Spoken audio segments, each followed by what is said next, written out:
Doctor बाबा साहब आम्बेडकर के अमूल्य विचार। हम सबसे पहले और अंत में भी भारतीय है। मैं ऐसे धर्म को मानता हूँ जो स्वतंत्रता, समानता और भाईचारा सिखाए।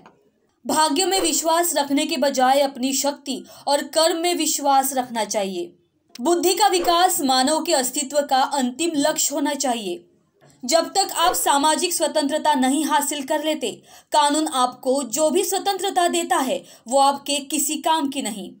जीवन लंबा होने की बजाय महान होना चाहिए। उदासीनता एक ऐसे किस्म की बीमारी है जो किसी को प्रभावित कर सकती है। यदि हम एक संयुक्त एकीकृत आधुनिक भारत चाहते हैं तो सभी धर्मों के शास्त्रों की संप्रभुता का अंत होना चाहिए। जो कौम अपना इतिहास तक नहीं जानती है, वे कौम कभी अपना इतिहास भी नहीं बना सकती है। यदि मुझे लगेगा कि संविधान का दुरुपयोग हो रहा है तो सबसे पहले मैं इस संविधान को ही जलाऊंगा। एक इतिहास लिखने वाला इतिहासकार सटीक, निष्पक्ष और ईमानदार होना चाहिए। समानता एक कल्पना हो सकती है, लेकिन फिर भी इसे एक गवर्निंग सिद्धांत के रूप में स्वीकार करना होगा। संविधान केवल वकीलों का दस्तावेज नहीं है, बल्कि यह जीवन का एक माध्यम है। एक महान आदमी एक प्रतिष्ठित आदमी से इस तरह से अलग होता है कि वह समाज का सेवक बनने को तैयार रहता है।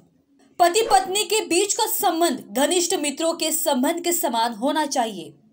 हर व्यक्ति जो जॉन स्टुअर्ट मिल के सिद्धांत के एक देश दूसरे देश पर शासन नहीं कर सकता को दोहराता है, उसे यह भी स्वीकार करना चाहिए कि एक वर्ग दूसरे वर्ग पर शासन नहीं कर सकता।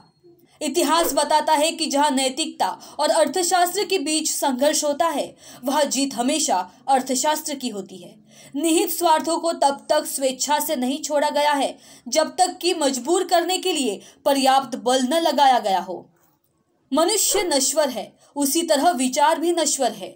एक विचार को प्रचार प्रसार की जरूरत होती है, जैसे कि एक पौधे को पानी की, नहीं तो दोनों मुरझाकर मर जाते हैं। समाज में अनपढ़ लोग हैं, ये हमारे समाज की समस्या नहीं है, लेकिन जब समाज के पढ़े लिखे लोग भी गलत बातों का समर्थन करने लगते हैं और गलत को सही दिखाने के लिए अपनी बुद्धि का उपयोग करते हैं, यही हमारे समाज की समस्या है।